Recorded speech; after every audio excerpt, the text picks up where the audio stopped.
seorang tokoh atau guru ngaji atau ustadz di saat melihat ada tokoh-tokoh lain atau ustadz-ustadz yang diuji oleh Allah dengan pemikiran-pemikiran yang salah, perilaku-perilaku sesat, pertama dan paling utama harus dilakukan adalah menjaga dirinya agar tidak terbawa kepada cara yang seperti itu. Ini pertama dan paling utama. Artinya mengetahui itu kesesatan dan insyaf itu penting. Bersyukurlah kepada Allah kalau bisa melihat kebenaran sebagai kebenaran. Jadi paling tidak kita dulu deh, kalau memang ada ustadz yang aneh-aneh, keluar pemikiran yang saya tidak boleh seperti itu. Nah, ini pertama. Kemudian yang kedua adalah kalau kita ingin mengingatkan kepada umat kita, jamaah kita atau murid kita sekalipun, tidak serta-merta kita membawa nama-nama tersebut. Mungkin yang kita beri adalah pemahaman terlebih dahulu. Kita beri pemahaman, karena di antara yang hadir tidak semuanya adalah orang yang sudah sambung 100% dengan ustadz tersebut, dengan Anda misalnya. Maka yang penting ada pemahaman. Maka pemikiran itu yang harus dilawan. Adapun orangnya bisa saja itu orang kepleset kok. Bisa saja orang tersebut tidak sengaja dengan itu semuanya. Mungkin juga sudah bertobat. Makanya jika kami membantah, itu membantah pemikiran. Saya tidak pernah membantah orang per orangnya. Biarpun kadang-kadang tidak tahu ada media-media lalu menjejer Buya VS ini, Buya Yahya VS ini. Ini kerjaan-kerjaan yang tidak pernah dikerjakan oleh tim Al-Bahjah. Tapi kita hanya menjelaskan pemikiran. Siapapun kalau sudah pemikiran hak dan batil harus dijelaskan. Dari situ dulu. Dari situ dulu sampai nanti orang-orang itu sudah dekat dengan Anda, kita bisa membicarakan tentang menyebut memang jika tokoh itu bermasalah boleh dan itu membahayakan kepada umat pada waktunya nanti. Artinya jangan terburu-buru. Sehingga jangan sampai mimbar kita menjadi mimbar ajang permusuhan, sebab di antara mereka yang kepleset itu dari sumber yang maksudnya dari lingkungan yang sama dengan kita, kadang yang akidahnya benar cuman pemikirannya salah. Yang salah pemikirannya, orangnya masih kumpul dengan kita, kadang kumpul dengan rombongan ulama-ulama kita dan seterusnya misalnya. Jadi kita perlu membahas bahasanya pemikirannya, pemahamannya, jadi difahamkan kepada jamaah tersebut. Kalau sudah menyinggung bagaimana tentang ustadz itu, tunggu dulu, kita sekarang sudah pemahaman, kamu sudah ngerti, yakinkan umat atau santri atau jamaah tentang sebuah kebenaran.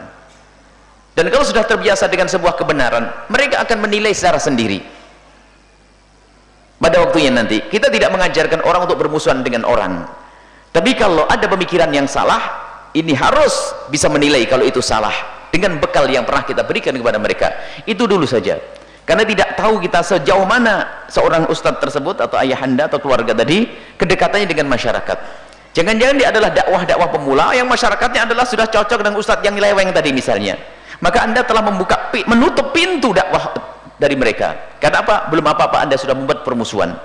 Jadi sampaikan dulu kebenaran, ya, kebenaran sampaikan dulu kepada mereka. Setelah mereka ngerti kebenaran, mereka akan nilai sendiri. Loh, akhirnya ngomong, "Loh, ustadz kok seperti itu?"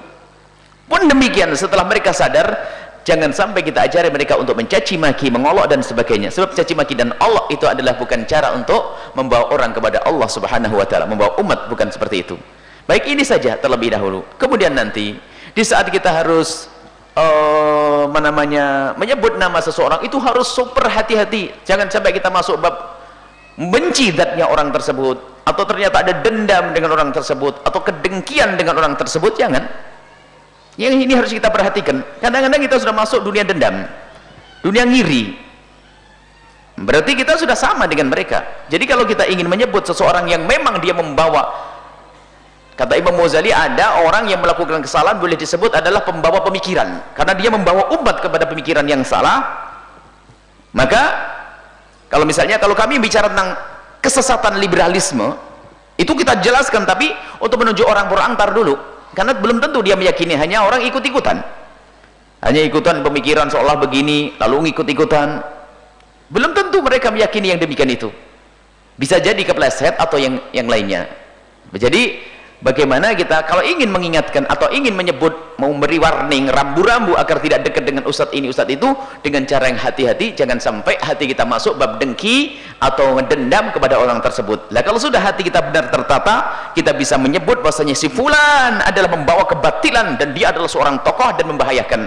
Itu pun hanya lingkungan terbatas dulu, supaya kita tidak biasa mencaci maki orang di atas mimbar besar yang di situ bermacam-macam orang, sehingga di dalam masyarakat tersebut menjadi sebab permusuhan. Nah, ini yang harus kita lakukan, karena kita ini banyak diuji dengan fitnah-fitnah semacam itu. Naudzubillah. Sekarang kritikan ini kalau ditangkap oleh orang yang bersih hati seperti para hadirin hadirat, kritikan kepada seorang tokoh misalnya, mungkin Anda bisa menangkap dengan cara yang baik. Tapi musuh-musuh Allah melihat, wah ini umat Islam gulat ini, umat Islam caci maki Allah, malah diadu nanti, dibuat permusuhan. Sehingga apa? Yang rugi adalah umat Islam itu sendiri. Tapi ingat, pada batas tertentu pemikiran kita tidak boleh menutup-nutupi. Dan biasanya kita pisah dulu antara pemikiran dan orangnya. Pemikiran yang mukaffirah, pemikiran yang menjadikan kafir, dan orangnya kita bedakan. Sebab di dalam Islam tidak mudah kita mengatakan kamu kafir, tidak bisa. Biarpun dia mengucapkan kalimat kafir, ditanya dulu. Setelah ditanya, kalau benar istitab, suruh tobat dulu. Kalau nggak mau berarti benar dia meyakini kekafirannya. Itu proses. Baik, kita perlu membangun keindahan di dalam menyampaikan kebenaran supaya tidak terjadi konflik nanti. Karena umat ini adalah orang yang rindu kebaikan, ya, sehingga apapun yang disampaikan diduga baik akan diikuti. Dan kalau ternyata kebaikan itu adalah menuju kepada permusuhan, yakni kebaikan palsu yang dikemas dengan dengki, kebencian, akhirnya umat kebawa kepada kebencian dan kedengkian, maka yang jadi korban adalah umat itu sendiri. Wallahu a'lam bishawab.